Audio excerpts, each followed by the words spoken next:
ओम शांति। ओम शांति। ओम शांति। आज बाबा करें कि मनुष्य के कर्म में त्रुटि होने का एक कारण यह भी हुआ करता है कि किसी के प्रति वह प्रेम में एकदम लुढ़क जाता है ना। वही मोह का रूप ले लेता, वो प्रेम नहीं। प्रेम जहाँ नियम और प्यार एक साथ चलेगा। तो बाबा कहते हैं किसी अन्य के साथ प्रेम या स्नेह की बात छोड़कर नियम ही पर अड़ जाता है। कुछ कुछ लोग क्या करते हैं, या तो लुढ़क जाएंगे और कोई कोई इतना ज़्यादा स्ट्रिक्ट हो जाएंगे नियम पे कि वो नियम भी क्या है, प्रेम महसूस नहीं करने देगा, लगेगा कि जैसे कोई मेरे ऊपर शासन कर रहा है। दोनों स्थिति नहीं होना चाहिए, है ना। कि एकदम आपका हर गलत बात भी हम एक्सेप्ट कर ले रहे हैं, इतना प्यार में अंधे हो गए। एक तरफ गांधारी भी नहीं बन जाना है और एक तरफ बहुत स्ट्रिक्ट भी नहीं बनना है, हिटलर नहीं बन जाना है ना। तो बाबा कहते हैं अतः कहीं तो वह कहता है कि प्रेम में नियम नहीं, इस उक्ति का अक्षरशः व्यवहार करता है। और कहीं कहता है कि नियम के बिना भी कोई जिंदगी। दो तरह के लोग हैं ना, कहते हैं प्रेम में नियम नहीं देखा जाता है, प्रेम में बस प्रेम किया जाता है। कुछ लोग कहते हैं बिना नियम के जीवन ही क्या, हर जगह नियम होना चाहिए। तो मैं नियम को किसी भी हालत में ढीला नहीं करूँगा, ये बहुत लोग कहते हैं। वह स्वभाव से इतना कड़ा हो जाता है कि उसमें कोमलता ही नहीं रहती, इतना टाइट हो जाता है कि वो लोगों से घुल मिल ही नहीं पाता है। तो इन दोनों का परिणाम ठीक नहीं निकलता। बाबा बैलेंस बना के चलने बोलता है। बाबा का ज्ञान बहुत प्यारा है, जहाँ हर चीज के लिए बैलेंस है। मतलब इतना अच्छा से जीवन जीने का तरीका भगवान सिखाते हैं, जहाँ कहीं भी हमसे मिस्टेक हो ही नहीं सकता है। इतना ज्ञान को अगर रोज हम ध्यान से सुने और रोज भगवान का श्रीमत को पालन करें, आप ज्ञान समझ में कब आता है, जब आप धारणा युक्त होने लगते हैं। ज्ञान तब समझ में आने लगता है जब आप अपनी गलतियां स्वीकार करने लगते हैं। ज्ञान और अच्छे से समझ में आने लगता है जब आप कोई मिस्टेक करने, सारा टेंशन आपका रहता है कि हमसे कोई मिस्टेक ना हो, तब ज्ञान धारण होता है। क्योंकि अब आपका अटेंशन है कि भगवान ज्ञान दे रहा है और मुझे परफेक्ट भगवान जैसा बनना है। तो भगवान क्या करता है, आपके धीरे धीरे बुद्धि को साफ करता है। लेकिन कुछ लोगों का स्थिति कैसा हो जाता है कि हम सुन रहे हैं, जान रहे हैं, अपने हिसाब से चल रहे हैं, उनका चेंजिंग नहीं होता। फिर बाबा क्या करता है, वही लोगों का बुद्धि का ताला बंद ही रह जाता है, खुलता नहीं है। इसलिए बाबा कहता है दोनों स्थिति ठीक नहीं है। तो नियम तोड़कर ईश्वरीय ज्ञान अथवा मर्यादा का जो उल्लंघन किया जाता है वह भी दुखांतक होता है। नियम मर्यादा तोड़ के आप किसी का साथ दे रहे हैं। क्या की गांधारी, क्या गांधारी अपने बेटे का महत्वाकांक्षा को नहीं जान रही थी? अपने पति का महत्वाकांक्षा को नहीं जान रही थी? पति का अंधा था आंख से, तो खुद भी आंख में पट्टी बांध ली। वो कहती ना कि मेरा पति तो अंधा है, स्वार्थ में इतना अंधा है कि उसको कुछ नहीं दिखाई देता। कम से कम हम तो अपना आँख खोले रहे। वो दिमाग की तेज थी, बहुत कुछ समझती थी, लेकिन वो भी आँख में पट्टी बांध दी, मोह बस। तो एक गांधारी, जितने भी लोग बुराई को देखकर भी आँख में पट्टी बांधते, वो सब गांधारी। किसी दूसरे को देख रहे हो, उसका जा रहा है, मेरा क्या? कोई दूसरा तकलीफ में पहुंच रहा है, मेरा क्या? आप में वो तकलीफ आएगा। तो इसीलिए बाबा कहता है तो और प्रेम को छोड़कर न्याय और नियम की जो रट लगाई जाती है, उसके परिणाम स्वरूप भी मनुष्य शत्रु बन जाते हैं। रामायण में क्या हुआ, नियम के वजह से राम को वनवास झेलना पड़ा कि नहीं? दशरथ नहीं बोलने सके। दशरथ क्या क्या नियम बताएं राम को कि तुम मेरे खिलाफ हो जाओ, तुम मेरे खिलाफ हो जाओ और बोलो कि हम तुम्हारा नियम नहीं मानते, और तुम मेरे से लड़ाई कर दो और तुम वनवास में नहीं जाओ। लेकिन अपने मुख से बोलने सके, अपने मुख से बोलने सके कि मेरी पत्नी ने गलत डिमांड किया है और तुमको नहीं जाना। नहीं, प्राण जाई पर वचन न जाई। वचन है तो वो वचन पालन करना ही है। तुम मेरे खिलाफ हो जाओ और मेरे से युद्ध का घोषणा कर दो और जीत लो।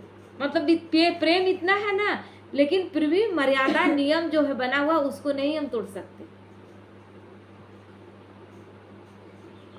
तो ये दोनों ही परिणाम अशांति तथा तनाव पैदा करने वाले होते हैं।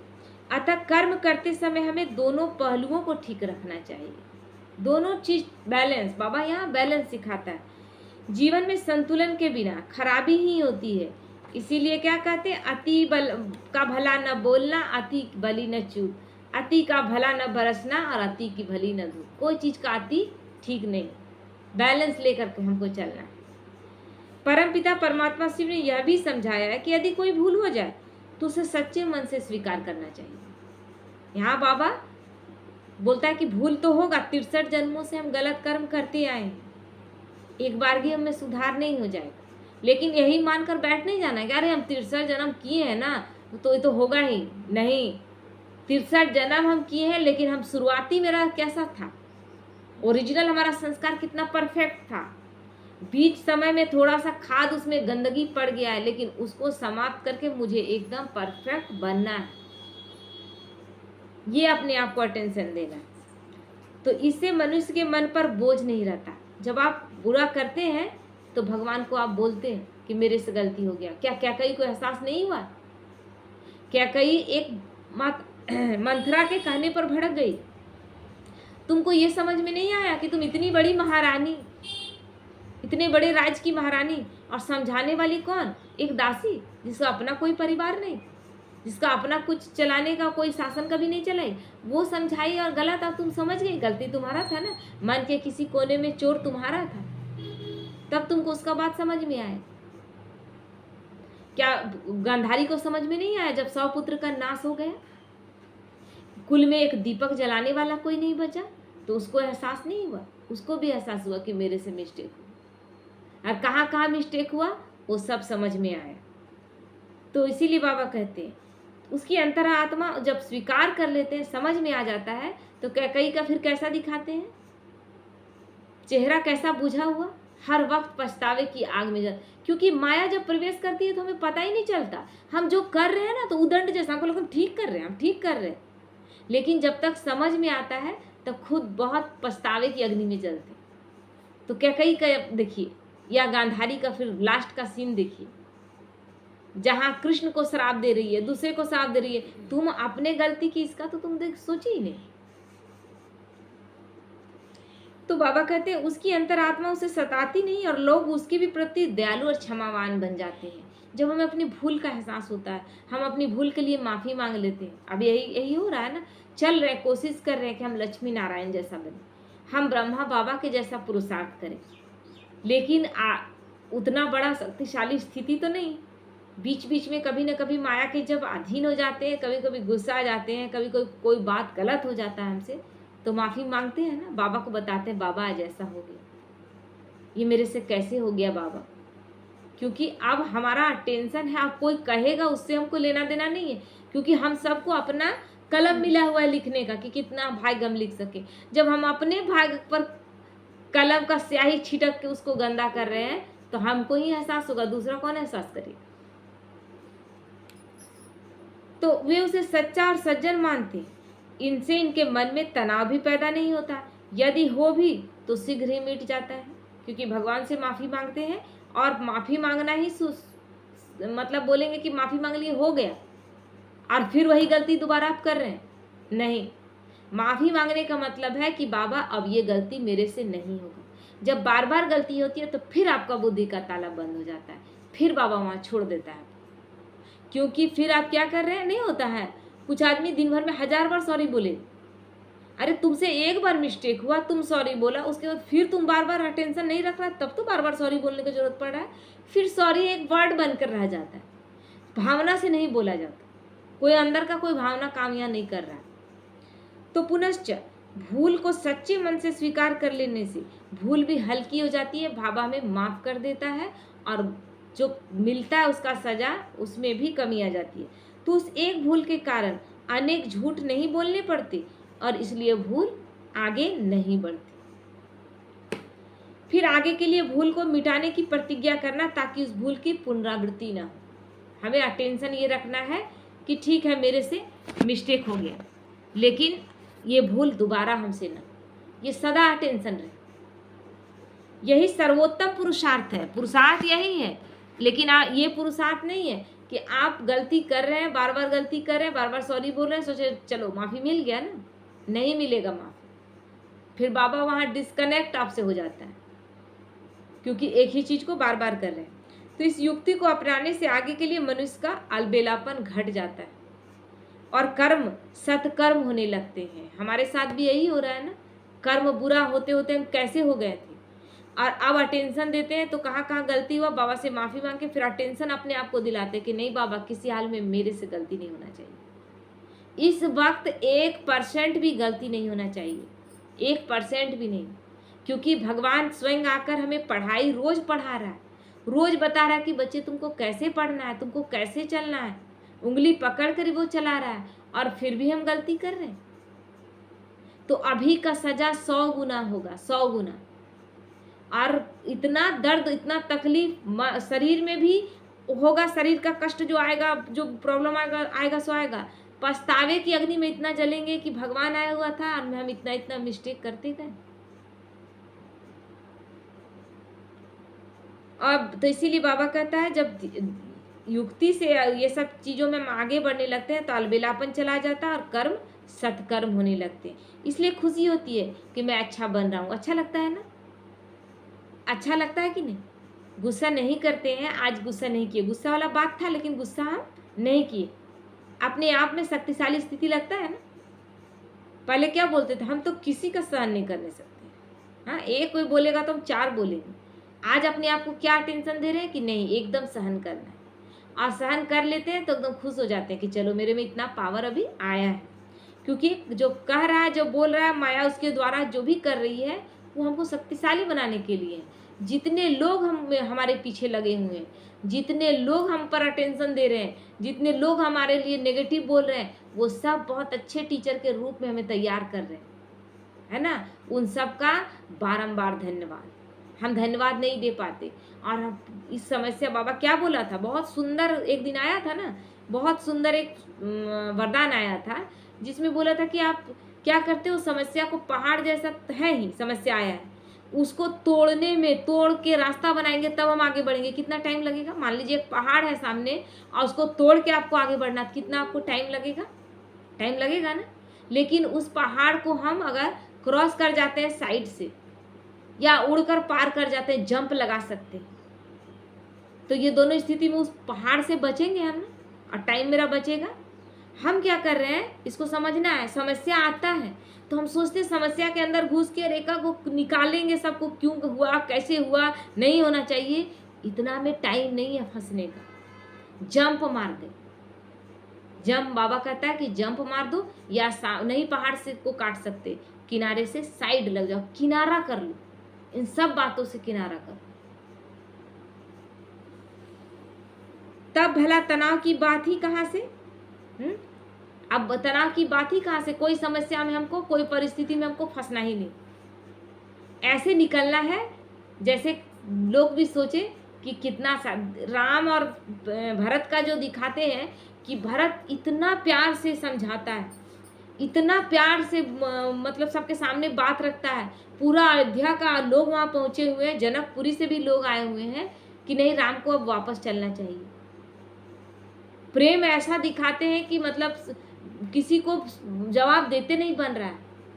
भरत का एक भी बात गलत नहीं लग रहा है, लेकिन तब भी क्या राम अपनी मर्यादा से हटते हैं क्या? उस प्रेम में अगर उसमें भावना, क्योंकि उसमें स्वार्थ नहीं है, प्रेम का ही भावना है, लेकिन कहीं ना कहीं स्वार्थ अपना तो है कि हम नहीं, मेरा भाई का ये राज्य था और भाई आ जाए, मेरा इच्छा गलत नहीं था। लेकिन जिसने दे दिया वचन, वो तो अब है नहीं, वो तो स्कूल से चला गया, और वो चला गया तो वो आत्मा तो जहाँ से भी है उसको तो जाएगा ना। तो राम का जो ये नाम है फिर रहता क्या? अगर भरत के साथ राम चले जाते उसी दिन और अयोध्या में जाकर बैठ जाते, राजगद्दी ले लेते, तो आज ये इतना सुंदर कहानी बनता कि अगर कहानी के हिसाब से सोचे तो इसीलिए बाबा कहता है कि तब भला तनाव की बात ही कहाँ रही। हर वक्त हमें किसी के प्रेम में बह नहीं जाना है, किसी को इतना ज़्यादा प्रेशराइज नहीं कर देना है, नियम मर्यादा में इतना नहीं फंसा देना है कि वो फंसा हुआ महसूस करे। तो अंत में यह कहना भी जरूरी है कि मनुष्य को पूर्ण शांति तभी मिलती है जब उसके पूर्व जन्मों के विकर्म भी दग्ध हो, तभी शांति मिलेगी। पूर्व जन्मों के विकर्म योगाभ्यास के बिना तथा उपरोक्त युक्तियों के प्रयोग के बिना नहीं मिट सकते। पिछला जितना पाप कर्म करके आए वो पाप कर्म अभी भारी करता है, अभी हम समझ नहीं पाते। होता है ना, को जैसे पति गलत तरीके से व्यवहार कर रहा है, बेटा गलत तरीके से व्यवहार कर रहा है, बेटी गलत तरीके से व्यवहार कर रही है, तो इन सब चीज़ों में उलझे हुए, चाहे रिश्तों में हमको लगता है जिसके लिए हम ज़्यादा कर रहे हैं वो ज़्यादा मेरा तकलीफ दे रहा है, किसी के लिए हम कर रहे हैं तो उसको महसूस हो रहा है कि करेगी नहीं तो जाएगी कहाँ, मतलब भावना नहीं जग रहा, हम किए जा रहे हैं, आपके अंदर भावना जागृत नहीं हो रहा। ये सब क्या है? ये पूर्व जन्म के कर्म का हिसाब किताब केवल। हम आपको इतना दुख देकर आए हैं कि हम आपको कितना भी कर रहे हैं लेकिन आपके अंदर कोई चीज पैदा ही नहीं हो रहा। तो क्या करना है इसमें? करते हुए भी माफी मांगते जाना, माफी मांगते जाना है, क्योंकि उन आत्माओं को आप इतना ज्यादा करके आए, इतना तकलीफ देकर आए हैं ना कि इतना करने के बावजूद वो आपका नहीं हो रहे, है ना। माता है कि कहीं दूसरा जगह काम करके और घर चला दे रही है, उसके बाद भी बच्चे अगर नहीं सुधर रहे हैं तो हिसाब किताब कितने कड़े हैं। हम हर एक चीज आपको पूरा कर दे रहे हैं फिर भी आप मेरे नहीं बन रहे हैं, यानी हिसाब किताब कितने कड़े हैं। तो ये हिसाब किताब उससे भीख मांगने से नहीं आएगा। इस समस्या के पहाड़ में घुस करके एकागो की ये सुधर जाता ये सुधर जाता नहीं होगा। हमें क्या करना है? उन सब रिश्तों से धीरे धीरे डिटैच होना है और उन सब रिश्तों से एक ही बात याद रखना है कि ये सब हिसाब किताब वाले रिश्ते हैं, हमको माफ़ी मांगकर इनसे जितना जल्दी बंधन मुक्त हो जाए, है ना। एक तो हम तन मन धन से कर ही रहे हैं, दूसरा हम माफ़ी भी मांगते जा रहे हैं।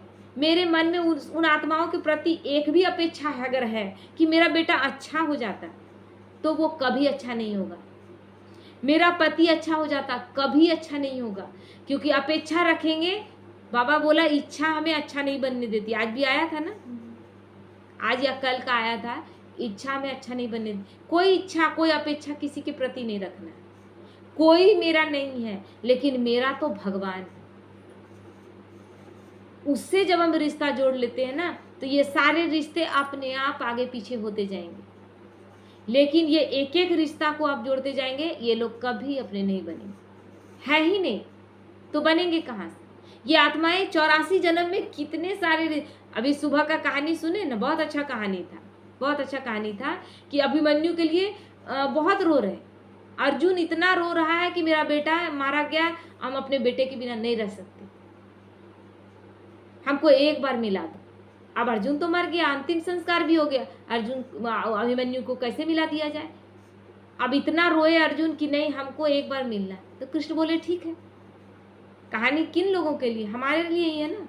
बेटा मारा जा चुका है क्योंकि अर्जुन तो दूसरे तरफ फंसा दिया गया था और इधर अभिमन्यु को चक्रियों में उलझा दिया गया और अभिमन्यु मारा गया। अब जब वो आता है तो देखता है मेरा बेटा है नहीं, एक बार हमको मिला दो, एक बार हमको दिखा दो। तो कृष्ण बोले ठीक है जाओ। जाओ मतलब कहाँ? सूक्ष्म वतन में भेज दिया गया, है ना। उस वक्त समय सूक्ष्म वतन का ज्ञान नहीं था तो उस समय स्वर्ग में बैठा हुआ दिखा दिया है कि स्वर्ग में अभिमन्यु बैठा हुआ है। शरीर छोड़ने के बाद तो कहते हैं स्वर्ग में चला जाता है ना, तो उस तरह दिखाया गया। अभिमन्यु एकदम बहुत सुंदर हल्के एकदम जैसे सफेद प्रकाश के शरीर में बैठा हुआ है। अर्जुन जाता है बेटा बेटा कह के गले लगना चाहता है तो हाथ से हटा देता है। कहाँ से बेटा? कौन बेटा और कौन पिता? तो तू मेरे बेटे को पूरा रोता है देखकर खुश होता है, लेकिन वो बोलता है इतना जन्म से हम कितना माँ बाप कितना भाई बहन कितना सब कुछ चेंज किए, उसी में तो तुम एक भी हो गए, हमको नहीं पता तो कितना हम याद रखेंगे? 84 जन्म में 84 माता पिता 84 भाई बहन, हमको कितना याद रहेगा? अब हम कुछ नहीं, ना किसी का बेटा है ना किसी का बेटी है, कुछ नहीं है। हम एक आत्मा है और मैं बहुत अच्छे एकदम बहुत मजे में हूँ। क्यों?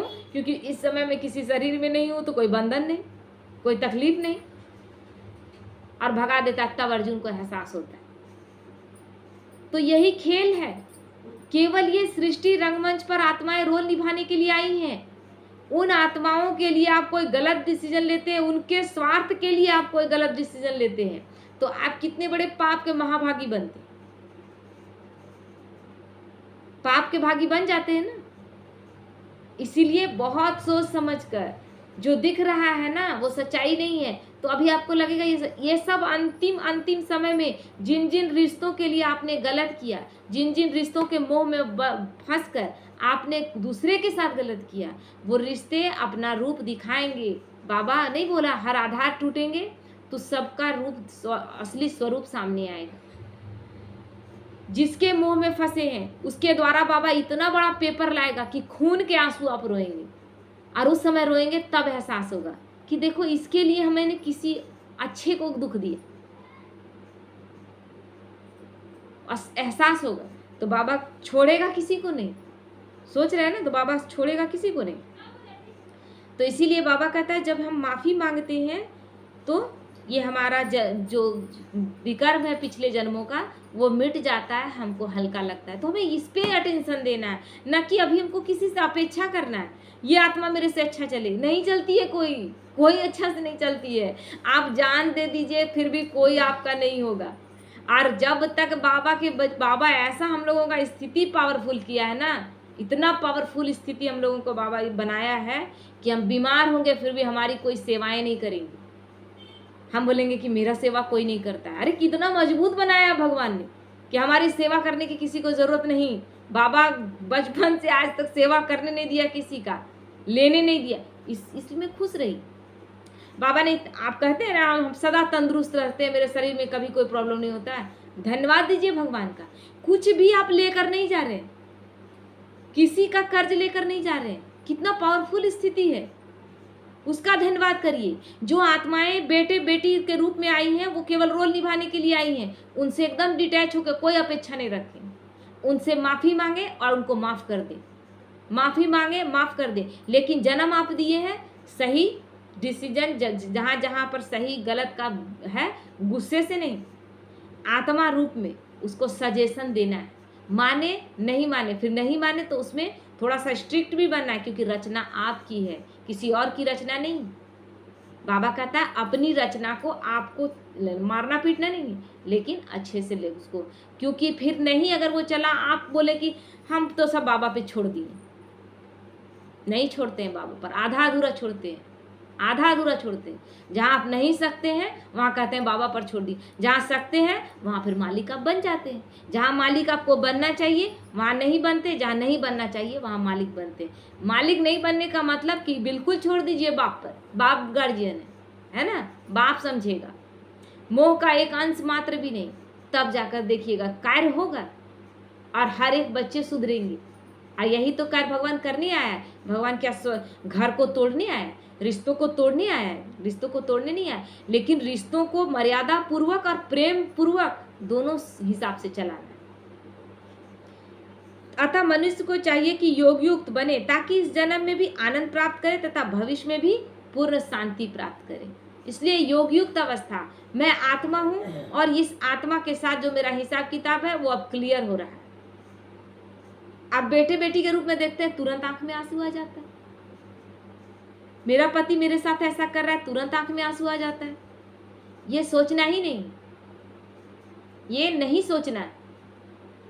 जब ये स्थिति हो जाएगी, पावरफुल स्थिति हो जाएगी कि मैं आत्मा हूं और इन सब से मेरा हिसाब किताब है, जब पूरा डिटैच होकर उन सब से सारी अपेक्षाएं खत्म, ना अपेक्षा करेंगे और ना उससे कुछ जो हो रहा है उसको सब कुछ को स्वीकार करेंगे, एक्सेप्ट करेंगे। तुम मुझे दुख दे रहे हो तो भी एक्सेप्ट, तुम मुझे ग्लानि कर रहे हो तो भी एक्सेप्ट, हर बात, क्योंकि हम जो दिए थे वो हमको लौट रहा है। इस तरह स्थिति हमारी पावरफुल हो जाएगी। ओम शांति।